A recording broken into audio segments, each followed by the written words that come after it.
میرے نبی پاک صلی اللہ تعالی علیہ وآلہ وسلم نے ارشاد فرمایا، جب کسی سے کوئی بات پوچھی گئی اور وہ بات جانتا تھا، اسے علم تھا، وہ گواہی اس کے پاس موجود تھی، وہ شہادت اس کے پاس تھی، اس سے پوچھا گیا لیکن اس بندے نے چھپائی، یہ سنن ابو داؤد میں حدیث ہے، اللہ کے محبوب فرماتے ہیں قیامت کے دن اس بندے کے منہ میں اللہ آگ کی لگام ڈال دے گا۔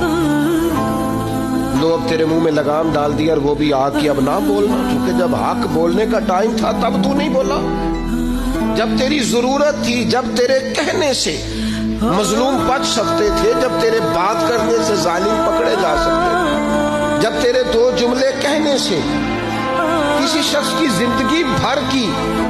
جمع پونجی بچ سکتی تھی، تو بولا نہیں۔ آج وہ میدان محشر میں آیا تو میرے محبوب کہتے ہیں، حضور فرماتے ہیں رب اس کے منہ میں آگ کی لگام ڈالے۔ اقبال کہنے لگے اپنے بھی خفا مجھ سے اور بیگانے بھی ناخوش، کیوں؟ میں کہتا ہوں وہی بات سمجھتا ہوں جسے، یہ میری مجبوری ہے کہ میں نے ہمیشہ حق کہا ہے، تو اپنے بھی خفا مجھ سے ہیں اور بیگانے بھی ناخوش۔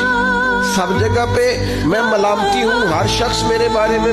رائے دیتا ہے کہ بڑا سخت گیر آدمی ہے، بڑے مزاج کے اندر شدت پائی جاتی ہے، کیوں؟ کہ کہتا ہوں وہی بات سمجھتا ہوں جسے